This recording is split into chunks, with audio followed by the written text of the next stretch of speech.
Hey friends, it's Thursday.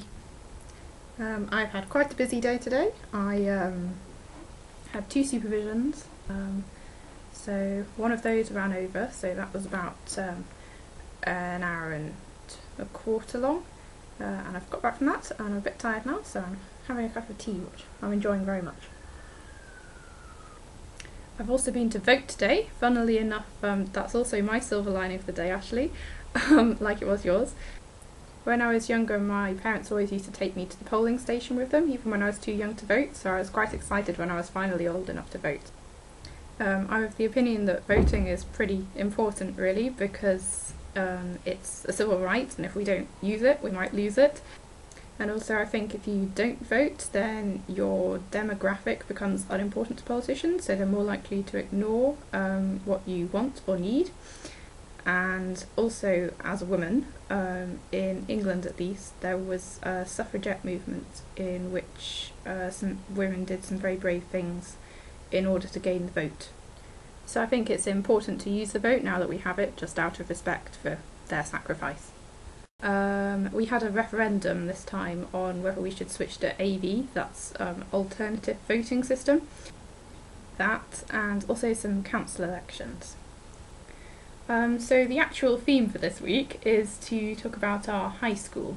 So as Viv already said, I went to school with Viv, and most of my friends were the same as Viv's friends. And for me also, music was probably the most enjoyable thing I did at school, and it's probably the memory that sticks with me the most of the time I spent there. I play the violin, so I played in school orchestra and also in a sort of smaller string orchestra.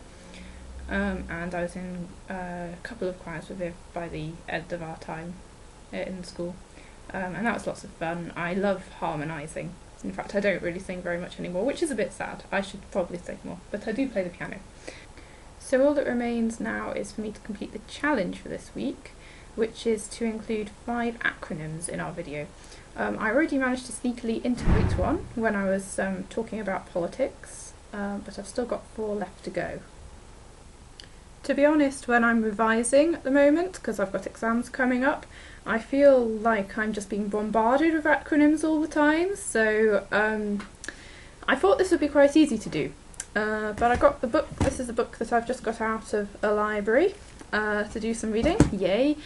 And that doesn't actually have that many acronyms in it that I can see, so I'm just going to tell you about some ones off the top of my head. So you're now participating in my revision. So my first acronym I'm going to tell you about is the ITCZ. So this stands for the Intertropical Convergence Zone. And the general idea is that the air is heated more at the equator because that bit's closer to the sun. And then the air rises from there, which draws in these trade winds from the north and the south. And so that's the convergence zone where those winds are getting drawn in. And it's actually a very wet region, which is because the warm air is rising and it's got lots of water in it, and then it cools as it rises and it all condenses out as clouds and then it rains.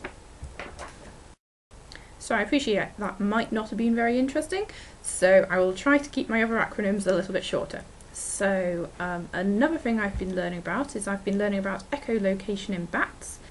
So bats emit ultrasound calls, which they can then pick up the echoes, and that's how they find out where their prey is. So they have 2 different types of calls. One of these is a constant frequency call, so that's known as a CF call for short. And the other one is a frequency modulated call, and that's known as an FM call. And to make sure that I don't bore you all anymore, sorry about that, I'm just going to go with DFTBA, like Ashley from my last acronym. Okay, so that's all from me for this week. Sorry it was quite a long video, and Andy, I will see you tomorrow.